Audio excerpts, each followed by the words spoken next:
Hello, Sarah. How are you this day?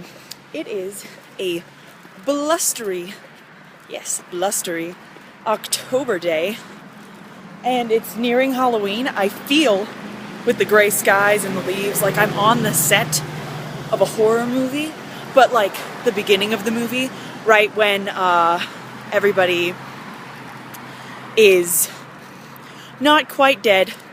It's the beginning, it's right before, like, when the backstory's going on, and they're like, don't go in that scary house, because in that scary house is scary things. And they're all like, lols, JK, let's just go to the scary house. And this is like, I'm on the path, like, on my way to the scary house. Like, just check it out. There's like even a, look at that. See how perfect it is?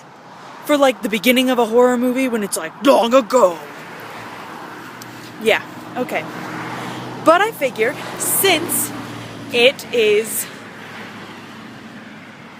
almost Halloween, my mind just went away for a second there, but since it's almost Halloween, I'm going to tell you guys a story, and it was a scary story that freaked me out so much when I was little, and I told it to some other little kids once, and it freaked all of them out too. So here we go. It's called The Story of the Invisible Man, I think. And I'm sorry if you can't hear me right now. I'm kind of sick. Came down with the sickness. And I'm on a very loud street. So I'm hoping that you can hear any of this. But I don't want to start over. So, let's go. It may or may not have been a dark and stormy night when Old Man Jenkins was in his kitchen. Now, Old Man Jenkins was a grumpy fellow. He didn't like children, and he didn't like his neighbors, and all he liked was sitting in his room being bitter, and he was just a bitter old man. And one time, he was heating up a soup for himself on the stove, because it was a soup of bitter herbs. No, I'm just kidding, I made that up. But there's an obstruction in the path, so let's pause for the story. Admire now how I will have to hike up and around it. So, it's really loud. So let's get back to Old Man Jenkins and his bitter soup. Just a second.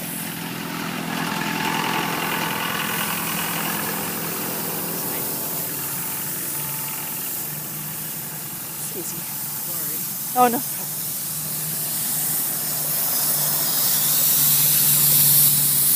There's a gentleman back there that I had to converse with. Okay, back to where we were.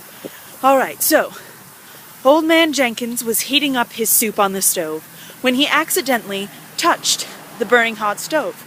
And, as impulse would demand, he put his finger in his mouth to cool it, right? Because that's what happens.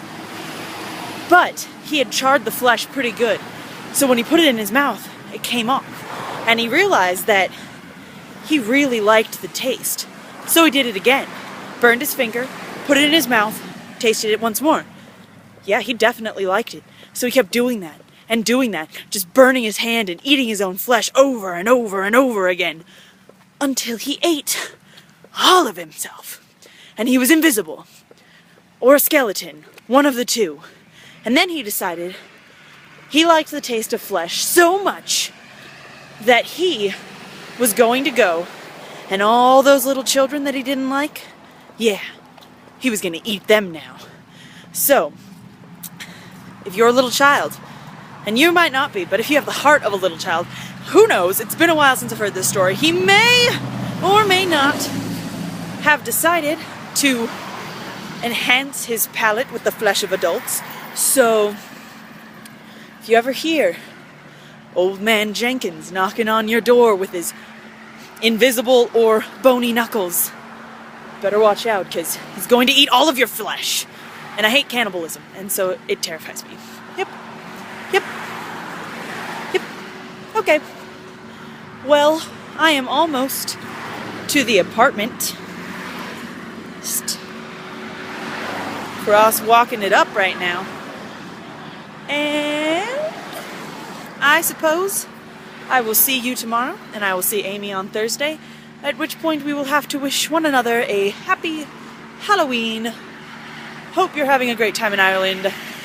I hope you enjoyed the wonderful wizarding world of Harry Potter in London. And I suppose I will see you later when I see you. Okay.